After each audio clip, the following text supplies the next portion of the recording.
When the pioneers came to California, I guess it wouldn't be a surprise. All of a sudden, there's some children. And those children native to California would become the genesis of a new organization. Since those early pioneers religiously protected themselves as an organization, certainly, to be people who had to be there before December 31st, in other words, people who were not born in California for the most part, what would happen to the children? How could they participate in that historic event? And so they formed their own organization, and it was called the Native Sons of the Golden West. And it was a male organization.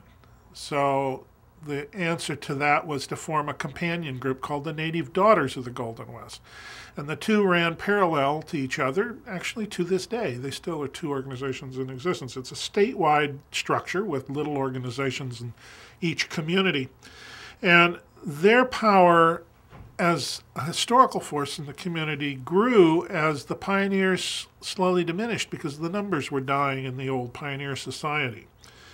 So their structure came up. One of the big hallmarks of the Native Sons is that they are credited with the preservation and restoration of Sutter's Fort.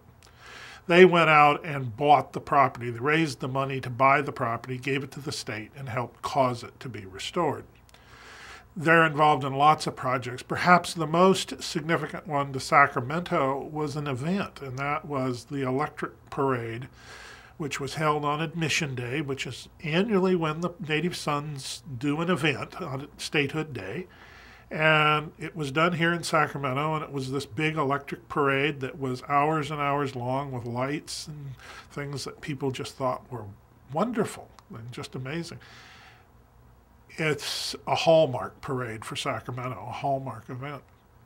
The Native Sons are still around. They're still active. They're still doing things within the historical community. They're and actually, I think, growing again as a group and an active organization. Very interesting group. They have a lot of social activities as well as doing serious preservation or restoration work.